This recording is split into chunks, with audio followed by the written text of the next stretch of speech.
keep this short and sweet. My wife and I have lived here for 14 years. We've raised 3 children through the community. We've greatly enjoyed the amenities this community provides, the trail systems, the parks, town center, everything that goes with living in this wonderful place. Worked my way through college, working on the grounds crew at the university I attended. So I've always appreciated beautiful grounds and what it takes to maintain those beautiful grounds. So when our kids were grown and mostly out on their own, I took the opportunity to join the grounds committee, and with an eye towards making sure this community, with our dues and everything our focus is keeping these grounds and amenities and everything just beautiful as we possibly can. And it's been very gratifying to watch Rick and Isaiah and the team see their focus on that as well, but also to learn a little bit more about the governance of this community and everything that goes into it. It's just, I was kind of mind boggled at how much goes into running this community, and the governance, the rules, it wasn't just as easy as saying something at the grounds crew committee. You know, we have to take that to the board to get it approved, and there has to be minutes.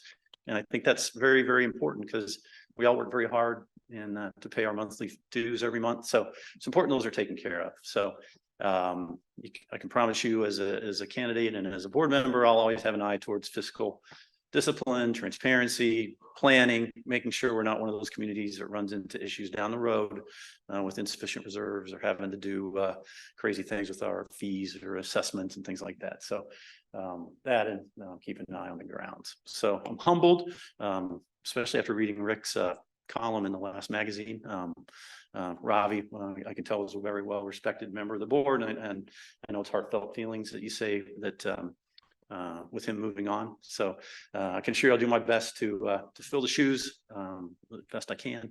And the other pledge I'll make is I'll come to meetings prepared, and I will listen to the citizens as they come up and have things they want me to bring to the table. So with that, very much looking forward to it. I'm excited. I'm sure the year will go by in a flash, but looking forward to learning a lot and hopefully contributing a few things along the way too. So thank you. Thanks, Steve. So a big thank you to this community. I really am humbled to have your support, and I'm grateful. It was quite a journey running for office. This is my first time running, but I really enjoyed it. I enjoyed meeting all the people, knocking on doors through Brambleton. I went 5 times through Brambleton. So I really knocked on doors, had to get another pair of sneakers. So it was definitely a journey, and I enjoyed meeting everybody. And what I'll tell you is this district is very diverse. People have different needs and concerns, and I took note of them all. I have a list of about 20 different items that I'd like to bring forward to the Board of Supervisors once I start January 2nd. So your needs, your concerns are my priorities. I can tell you that. I'm out here for the residents of our district, and I'm looking out for your quality of life. That's what I'll be looking out for. So I just want to let you know that I really appreciate all your support, and I'm humbled by it. And I look forward to serving you for 4 years. I look forward to working with the BCA board. My door is always open, and I'll be here for you. I've decided that the way I'm going to reach out is maybe not just community meetings, but finding out where people are, going to events where people are and reaching out that way, because I know sometimes when you do a community meeting, not many people show up. So I'm going to try and be proactive with reaching out. I went to lots of different cultural festivals and events and learned a lot. So I plan to continue doing that because I know like I've learned things as I've gone along, and you know, I think it's important to meet people where they are. So there are a lot of advisory boards and commissions that I get to appoint residents to. There are 40 of them. And I have a list of some of the ones that are open that expire in 2024. So if you're interested in serving on an advisory board or commission, please come to me. I also have not decided on my planning commissioner. So that job is a big job. I'm looking for someone with land use, planning, or zoning experience, but I want a resident. So I'm probably going to put out, I don't know if everybody's on my list, but I have about 5,000 residents in my email list. I want to interview people, and I want to interview you if you're interested. Again, it is a big job, and I am going to be looking for someone with experience for that one. But I haven't made my decision. All I know is I want people from the district. This district is very diverse, as I mentioned, from a population perspective and also from a land use perspective. So we have the rural parts of our county, and we've got kind of Willisford and Heartland, which is in the center of the county, and then we have beautiful Brambleton. So I want to make sure that whoever serves on our committees and advisory boards is from our district, just because I feel like that's important to have representation from the people. So Rick asked me to come up with some initiatives that I've already, well, the board is addressing some of these already, but some are new. One is the Airport Impact Overlay District. And Dennis, I know you're going to come up and explain kind of where you are, but I want to let everybody know that I'm very committed to working with Supervisor Turner on that issue. I know they formed a work group that includes Brambleton and Birchwood. And I'm committed to engaging the FAA and working on the noise, mitigating the noise, and also changing the flight path. So I'm very committed, and you can count on me to probably sit on the Transportation and Land Use Committee, because I think that's the committee that will have an impact on the Airport Impact Overlay District. I'm a big environmentalist. I want to create an environmental department in the county because we need one with 130 data centers. And I just think people care about green space, renewable energy, you know, looking out for different environment like composting. I know, Rick, you mentioned you guys have started a composting program, making that countywide.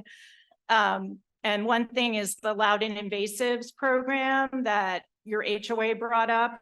I think that's a good place for that program, that grant program. But I love the idea of removing invasives and putting in natives. I think that's a great idea. So I do support that, and I'll help you with that initiative. I do think an HOA liaison is needed. Half of our county, the population of half of our county are in HOAs. So I think an HOA liaison at the county level would help with transparency and letting the community know about zoning and land use initiatives that impact their community upfront. So you're not learning about it later in the process, so that you can have a voice in you know, with those decisions. That's something I think I can get 5 votes on for sure, because I know a lot of other supervisors have HOAs in their district. And 2 more things is I'm concerned about school overcrowding. I want to move up the school that'll relieve overcrowding and independence. 2028 is too late for that school to be opened. I'd like to move it up 2 years. So I have to work with the finance committee to get that school moved up, because there's extreme overcrowding. And I know they're doing a lot of moving around of kids from the new middle school to Brambleton Middle to Independence. So it'd be nice just to open up that school 2 years early. So I'll be working on trying to get that moved up. And then regarding transportation, I want to see a lot of crosswalks get prioritized, especially at Briar Woods and Legacy Park and Legacy Elementary, so that people can cross Belmont Ridge Road safely, and that, you know, the kids can cross safely. And also missing trails, missing sidewalks. I want to work with the community on that. And something that I know a lot of residents mentioned when I knocked on their door is Olympia Drive, trying to do some traffic calming on that, because the traffic is, you know, there's a lot of traffic on that road and people are concerned about the speed. So looking at traffic calming for that. But these are just some ideas. Like I said, I have a list of about 20. And your issues and concerns are going to be my priorities. So please come to me. As I said, my door is always open. I want to work with you. And I really look forward to serving. It's an honor and pleasure to be your Little River District Supervisor. And thank you for having me. I appreciate it. Thank you for coming. Thank you. Congratulations. All right. So I've got the next little presentation, just to add on to Olympia Drive. I know that's a subject that's been out there for a long time. The developer has provided the association with the plans. It is kind of a rendering at this point to start soliciting input from residents. So the initial draft went to the Safety and Security Committee last week, and they kind of did a preliminary review of it. And there will be upcoming dates and a plan to release to the residents for that process and how we're gonna handle that. Move on to the next slide. I'm pleased overall looking at our finances for the year. I'm pleased to let the residents know, and it's out there as the new assessments, that we averaged a 1% increase this year, which is outstanding compared to what the cost of living is and what we're hearing other communities around us are increasing. I think the latest I heard, there was one community that went as high as 14. These are large scale communities, when anywhere basically from 4 to 14% is everything I've seen that's out there with the other large scales in our area. So we stand well and strong financially. This is a even more amazing. I'll use that word amazing, because not only do we only go up 1%, but we brought on a fifth pool. So there's about several $100,000 that come along with that. We saw trash increase by 4%, and we were still able to basically keep that at that 1% overall. The other thing we're seeing out there too is the nice anchor actually right now is Verizon. They didn't push through another year. They didn't push through any increases, especially as we see all the live TV streaming and those prices just going up and doubling in many places. So the fact that we've got that Verizon in there right now it helps with those numbers as well. So that's huge. Coupon booklets will be coming out typically after Thanksgiving, sometime between after Thanksgiving and early December. So be on the lookout for those who still receive those. So that's really all I have for that. Next slide, please. Kim also touched on the Brambleton Crossing pool and park, or park and pool. Staff is very excited about this building. I'm especially excited. Pretty much there 2 times a day as it's been going up, looking at the building. Working with the developer,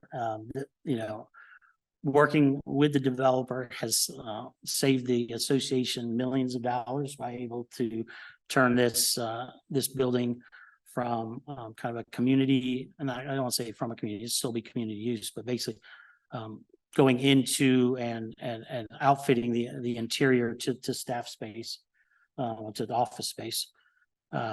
Also has a pool that will relieve the bather loads at Stratford Landing. Has a lot of the umbrellas and kid features that we see often are reach capacity throughout the summer because of the high demand there. So it'll help relieve that. We look to move into the building on January 16th, and we're on schedule for that. And I think it may actually get conveyed to us tomorrow or the day after, sometimes in the very, very near future. So exciting. Other notes that I have there, anything? We are going to look at the surrounding. I know there was how can we enhance this to bring more park features to this? It sits on a beautiful piece of property with the pond there, and north of the pond is several acres that actually meet up with Nova Parks and the reservoir. So trying to look at some sort of trail system that can actually connect. You can use the parking lot as a trailhead and go and do, I think it's a 5-mile loop around the reservoir. It's not there today, but that's something we really want to work and reach out with both the Water Authority and Nova Parks to look at. One of the things we're considering and talking about. Haven't brought that to the board yet, but surprise, it's just some internal thought. As I said, it's amenities being considered and discussed at this point. So any support you got for that, be sure to let us know, and more to come on that. And I'll work through the Grounds and Facilities Committee. So, and then eventually onto the board. Next up is another facility we're very excited about is our maintenance facility. It's called the Community Service Facility, or you'll refer to often as a CSF. So I'm now learning how to become a developer as part of this process. I wear many hats. This is land that we've taken from its raw form, or raw condition, and are going through the process right now. We've got an approved grading plan. So now you got to get a grading permit so you can actually do something on there. At the same time, we're also working with an architect to finalize the buildings on the site. But this is a pretty close rendition of what will be there. Between the two buildings, half of the staff will be split between the two buildings. You'll have the administrative staff and all the kind of public visitation at the Ryan Road facility. 42,000 Ryan Road is the address. And then you'll have the maintenance and the operations and the lifestyles folks out at the CSF there, with no real public visitation there. If all goes as planned, hopefully we will break ground shortly after the first of the year. I know there's a backup at the county, maybe help us with that. I was just on their site and they're saying for permits, they're now just reviewing plans that were submitted on September 27th. So they're sitting there for 6 weeks before they even get looked at. So that being the case, I've got the last few pieces of the puzzle I need to actually submit that grading plan for a permit, and that should go into the county hopefully later this week or early next. Basically this facility has helped us bring more, when you look at the financial aspect of it, this facility has helped us bring many maintenance tasks in-house for savings. We currently perform snow, the best example is really snow removal. We do perform 100% snow removal in-house. It probably saves the association when we get snow. It probably saves, the association close to $50,000 each storm is kind of what we've projected there. And that's primarily impacts the townhomes where we spend the bulk of our time. So imagine that, having to turn that, and then, instead of doing it in-house, we'd have to then assess the residents that equivalent, another $200,000 to $300,000 a year just going to the townhomes. So that's just one of many examples that we do in-house, but it's one of the prime examples that really shows the justification for a building like this. So we're looking forward, hopefully by the end of the year, we really shoot for September, but it looks like it may be pushed a little bit beyond September at this point, but you never know. So this is I think that was my last slide. But just to kind of close it out, it's been a crazy year. We started off the year finishing off a strategic plan. Got that. We've got several objectives on that plan going forward. We also, got real busy with the county and the airport beginning of the year, and now we're finishing off, the year with building a couple properties, and that's in addition to our day-to-day responsibilities. So it's been a great year, very busy year, and looking forward to next year and that pace I see continuing for the next 12 plus months. So that's all I've got. Next up is Dennis. Dennis Boykin is our consultant with, he's been working with us for the past year on all our airport matters, the AOID, and has an expertise in that field and has been a huge asset to the board and to staff and to the county for that matter, and opening their eyes to some things. And I guess I'll let you go so I don't steal too much of your presentation. Thanks, Rick. I appreciate that. And I'm assuming everybody can hear me online. We can go to the next slide. By way of introduction, I got into the airport business volunteering for a couple of commissions when I lived in Kansas, when I was in the Army. And when I moved here, I joined the Leesburg Executive Airport Commission, where I served for 20 years, 16 as chair of the commission, developed working relationships with members of the Board of Supervisors, as well as with MWA. Although one member of the MWA staff has repeatedly pointed out to me that I've gone over to the dark side because now I don't work for the airport. I'm working for the residents. Proud to be here. What you see on the screen, and I'll very briefly orient you to this, is what we now call the bunny ears, the new map for the Airport Impact Overlay District. You'll notice an engineering marvel, that red line, which designates the 65 plus decibel area.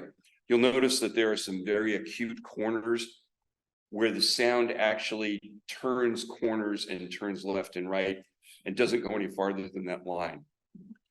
For those of you online, several members of the board are now chuckling because they've had a year of my irreverent attitude towards people who draw stupid lines on maps and think that the noise actually stops there.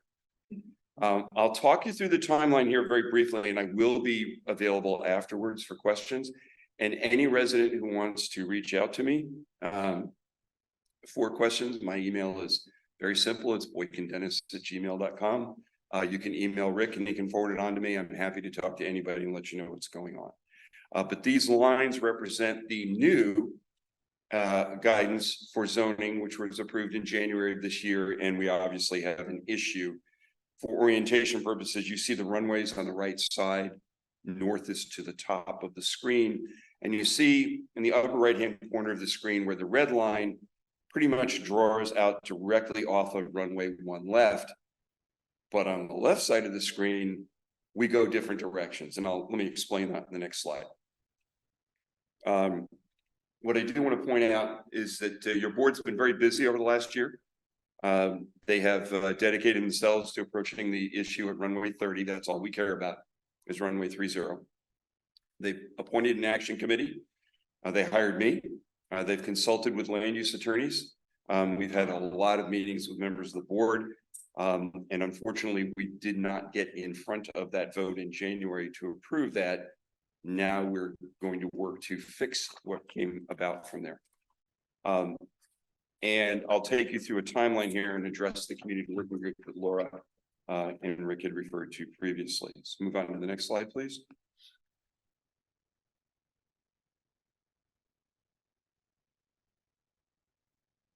Okay, if we could get the next slide.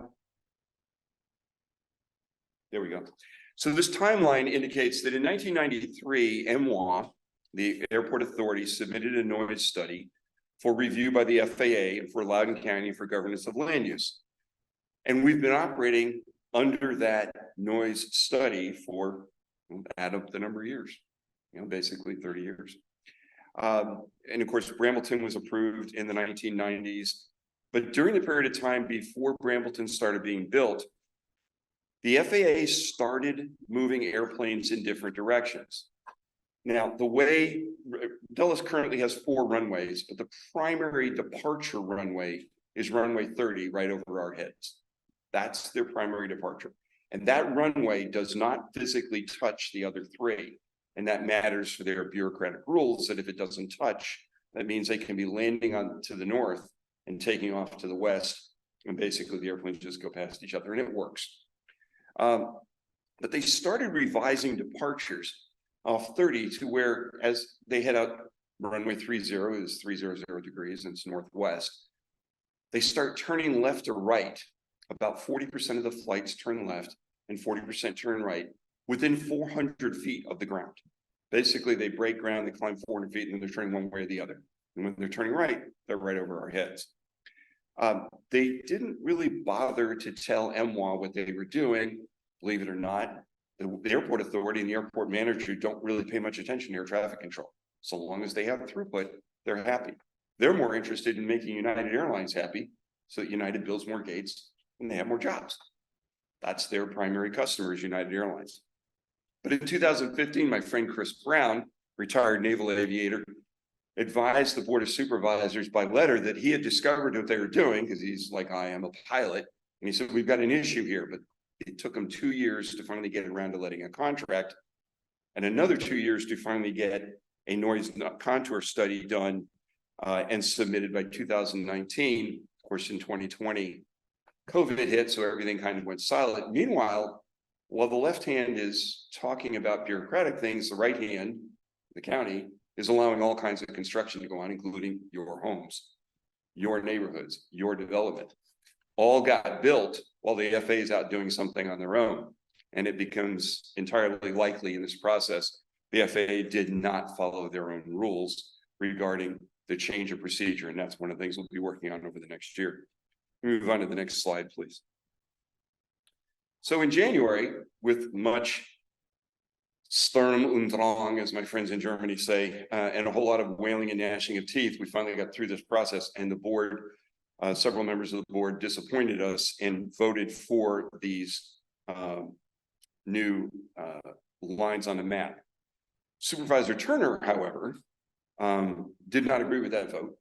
And he said, because he chairs the Transportation Land Use Committee, he proceeded on his own accord with support of other members of the board to begin coordinating with the FAA to figure out why these flight paths exist and why they can't follow a straight out departure from runway 30. Now, Mike, by the way, is a retired Air Force pilot, a friend of mine from the VFW, and I've been working with him on a regular basis. He's got a good plan for what he wants to do, but the FAA has been remarkably non-responsive.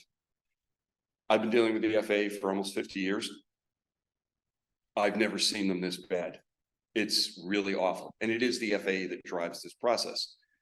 So the Board of Supervisors did in fact spend money to hire an aviation consulting firm that has a lot of experience in designing airspace in designing around airspace issues and doing noise studies, a company called Vine Air. Big shout out to the folks at Birchwood who really took point on this for a long time. They have some really dedicated people over there. One in particular, she would not take no for an answer. Don't try to tell her no, it's a waste of time. And she actually helped affect that coordination with Joe Crowboth, who's the assistant county administrator for this particular area. In addition to that, your board also directed Rick and I to write a response, which they reviewed, which we submitted to the FAA, because the FAA is going through a nationwide noise policy review, and they have figured out that they're not looking at it correctly. We address airport noise in the United States completely differently than they do in Europe. I won't get into the details, but it's very different. So let's move on to the next slide, and I'll be done here. Most discussion, like I said, will be available for questions afterwards.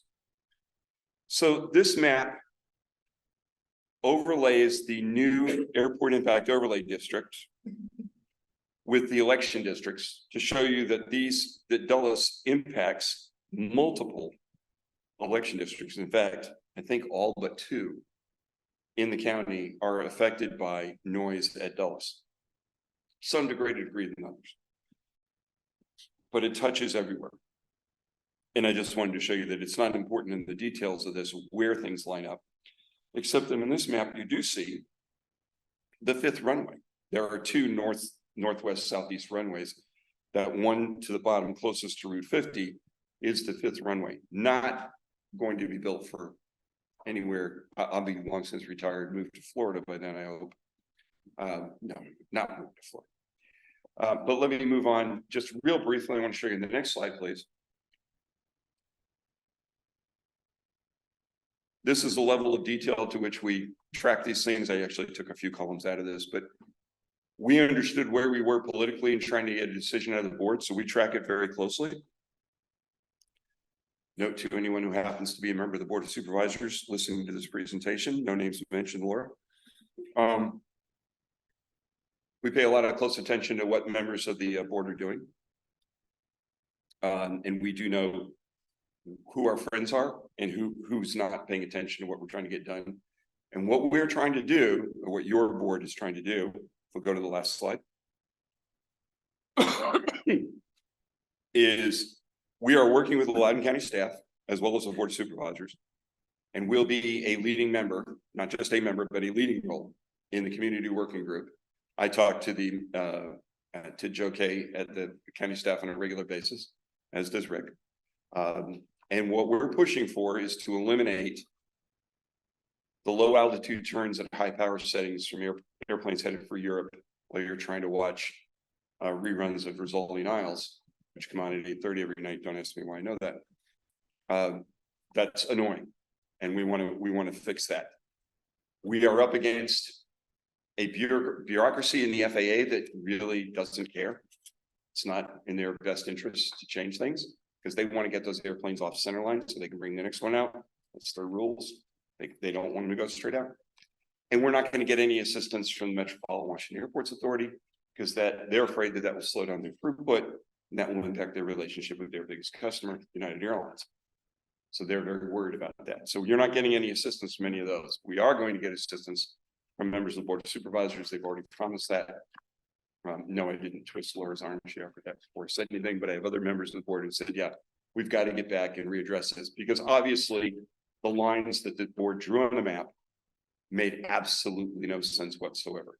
And they defy logic. And when you look at it on the map graphically, it makes no sense.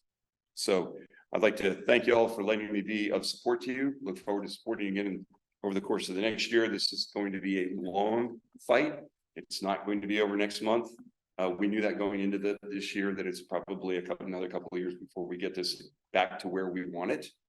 But it's worth the fight, and I think it's worth the effort, and your property values and your quality of life deserve that. Thanks so much for your time. Great, thanks, Dennis.